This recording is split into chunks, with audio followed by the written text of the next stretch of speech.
not what is. I mean, if you want to, there's a place where you can go for that. You guys can have all the fun jerky and circle jerk with each other that you want. It'll be great. Just sound good. We know where these cicada sites are coming from. We know what how to perform the function, what feels right, what seems right, and it's always for you. Are you going to look at the same old stuff and get stuck in the past like all these people have been, or are you going to look to the future? That's really the big question here. And now, Good question. this. I don't know. You need any? I don't know. You need any?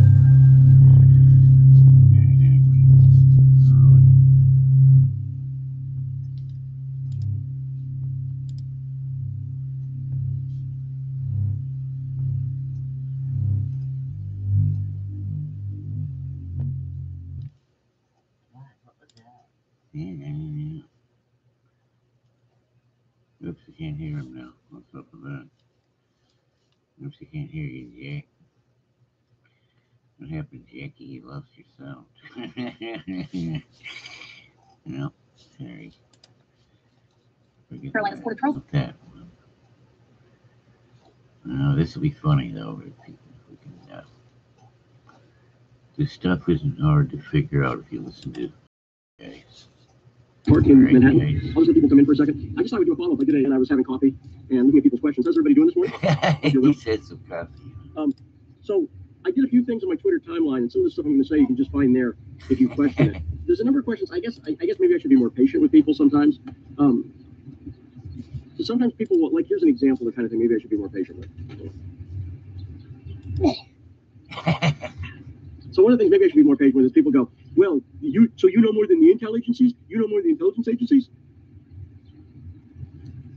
U.S. intelligence agencies have a proven history of lying to drum up war, period. Now, if anyone doubts that, go look up Operation Northwoods or Operation Mongoose. Go look those up, or look up Gulf of Tonkin, right? Or look up Iraq WMDs, right? The intelligence agencies have a clear history of lying to people. That's provable. And they do it over and over again. It's not once or twice.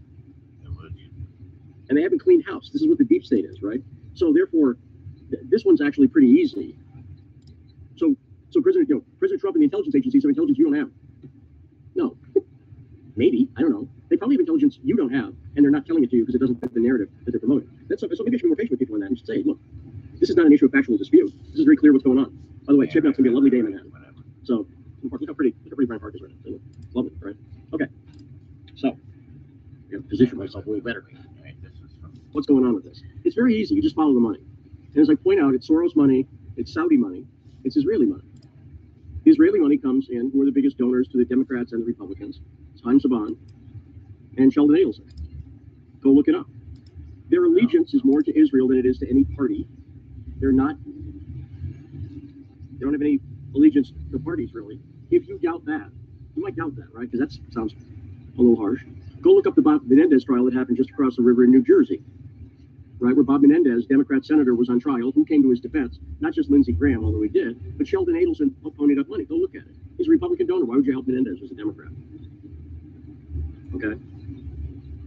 The Saudi money, and by the way, this is Israel's views their enemy there is Iran. They can work with the Saudis, and they do work with the Saudis. And a lot of this has to do with Israel's dispute over the Golan Heights oil, the oil under the Golan Heights, and the Golan Heights region between Syria and Israel. I've talked about Genie Energy before. This is all stuff you can look up yourself.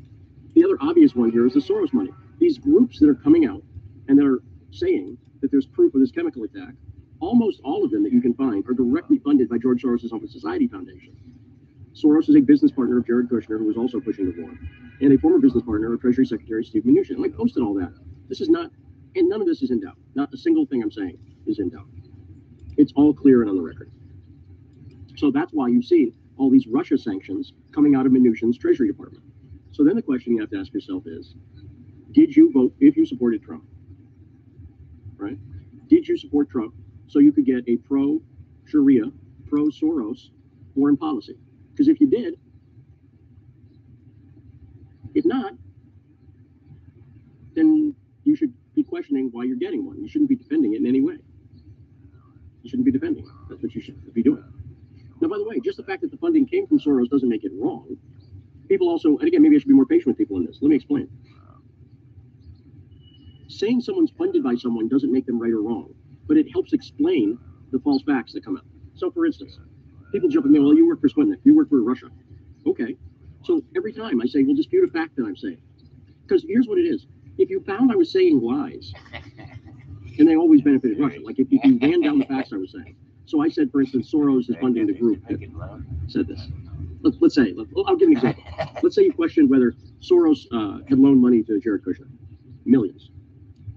And you ran that down, and you found that that was not true, which it's totally true. Go look it up. It's not even a question. But let's say you found that's not true. Then you might go, well, gee, I was able to research that. Why would Lee lie to me, Soros and Kushner's connection? And then you could go, well, wait a minute. Soros is an enemy of Russia. Lee works for Russia. Therefore, Lee is spreading lies. Same thing about propaganda. It's supposed to be false, right? If something's true, it's not really propaganda, is it? You see how that works? So if I tell you things and they're false, then the funding may provide an explanation. But that's different. So if I'm saying someone's funded by Soros, I'm not saying therefore they're wrong. Does that make sense? This is confusing to some people. I'm not saying that something's wrong because it's funded by Soros. I'm saying when I notice these very consistent lies, right? When I notice very consistent falsehoods, and then I track them down, and I go, well, gee, obviously there's Soros funding involved in all of them. That explains it. Does that make sense? There's a difference there. In one case, you're using the funding of somebody as an argument against the fact. That's a fallacy. In another case, you're using it as an explanation of why someone's promoting something false. That's why I say follow them up. So someone's saying Russia drops nerve agents in the UK, but it's Soros' fault. Well, see, that's an example where you're lying, you see? There's actually no proof. What we were told was, let's go over that, Skripal poisoning, right? There's no proof that Russia did that. In fact, like this gas attack, what we were told initially at the attack on the Skripals was that they were in the park with a deadly nerve agent and they'll die. Now, we know subsequently they haven't died. It wasn't in the park. It was put on their doorknob. The proof of that is the UK saying that Russia had perfected the art of putting nerve gas on a doorknob